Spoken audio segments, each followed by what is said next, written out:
ಎಲ್ಲರಿಗೂ ನಮಸ್ಕಾರ. ಇವತ್ತಿನ ರೆಸಿಪಿ ಸ್ಪಂಜ್ ದೋಸೆ. ಅದಕ್ಕೆ ಬೇಕಾಗುವ ಸಾಮಗ್ರಿಗಳು: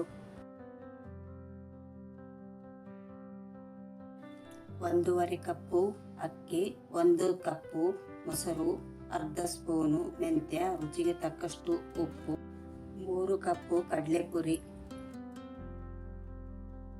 ಎಲ್ಲ ಪದಾರ್ಥಗಳನ್ನು ಮೊಸರಿನಲ್ಲಿ ಕಲಸಿ 5-6 ತಾಸು ನೆನೆಯಲು ಬಿಡಬೇಕು. ಅದು ಗಟ್ಟಿಯಾದರೆ ಸ್ವಲ್ಪ ನೀರನ್ನು ಹಾಕಿಕೊಂಡು ಈ ಹದಕ್ಕೆ ರುಬ್ಬಿಕೊಳ್ಳಬೇಕು. ನಂತರ ಅದಕ್ಕೆ ರುಚಿಗೆ ತಕ್ಕಷ್ಟು ಉಪ್ಪನ್ನು ಹಾಕಿಕೊಳ್ಳಬೇಕು. ಅದನ್ನು ಚೆನ್ನಾಗಿ ಕಲಸಿ ಕಾದ ಹಂಚಿಗೆ ಸ್ವಲ್ಪ ಎಣ್ಣೆಯನ್ನು ಸವರಿ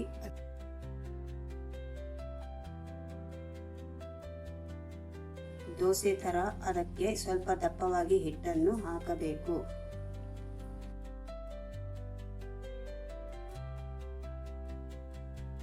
ನಂತರ ಅದರ ಮೇಲೆ ಸ್ವಲ್ಪ ಎಣ್ಣೆಯನ್ನು ಹಾಕಿ ಅದನ್ನು ತಿರುವಿ ಹಾಕಬೇಕು.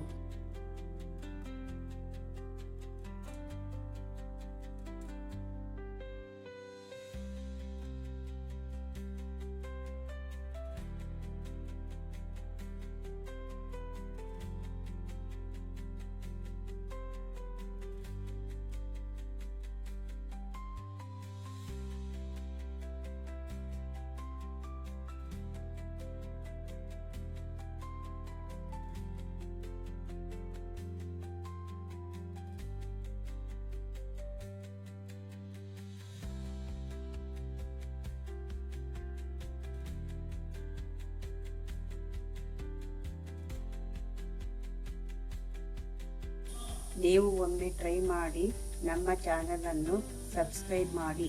ಧನ್ಯವಾದಗಳು.